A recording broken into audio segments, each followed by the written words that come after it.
হিন্দু মৌলবাদ হোক, সে মুসলিম মৌলবাদ হোক, সে খ্রিস্টান মৌলবাদ হোক, আমরা সমস্ত মৌলবাদের বিরুদ্ধে। মৌলবাদ সমাজ সভ্যতাকে ধ্বংস করে, গণতন্ত্রকে পদদলিত করে, রক্তাক্ত করে। বাংলাদেশ এখন মৌলবাদী তৎপরতায় সর্বোচ্চ জায়গায় পৌঁছে গেছে।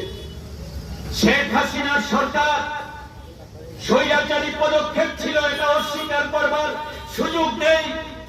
শেখ হাসিনা সরকার পতন ঘটার পর এখন মৌলবাদী শক্তি, স্বৈরাচারী শক্তি অত্যন্ত সক্রিয় হয়ে উঠেছে।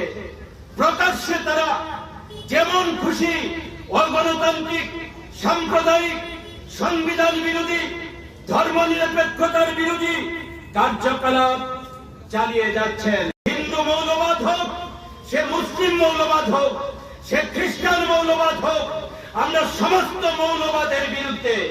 মৌলবাদ সমাজ সভ্যতাকে ধ্বংস করে, গণতন্ত্রকে পদদলিত করে, রক্তাক্ত করে।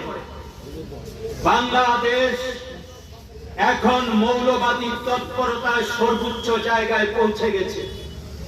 শেখ হাসিনার সরকার স্বৈরাচারী পদক্ষেপ ছিল, এটা অস্বীকার করবার সুযোগ নেই।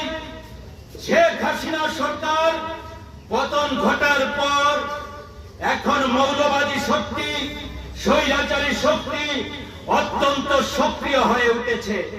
প্রকাশ্যে তারা যেমন খুশি অগণতান্ত্রিক, সাম্প্রদায়িক, সংবিধান বিরোধী, ধর্মনিরপেক্ষতার বিরোধী কার্যকলাপ চালিয়ে যাচ্ছেন।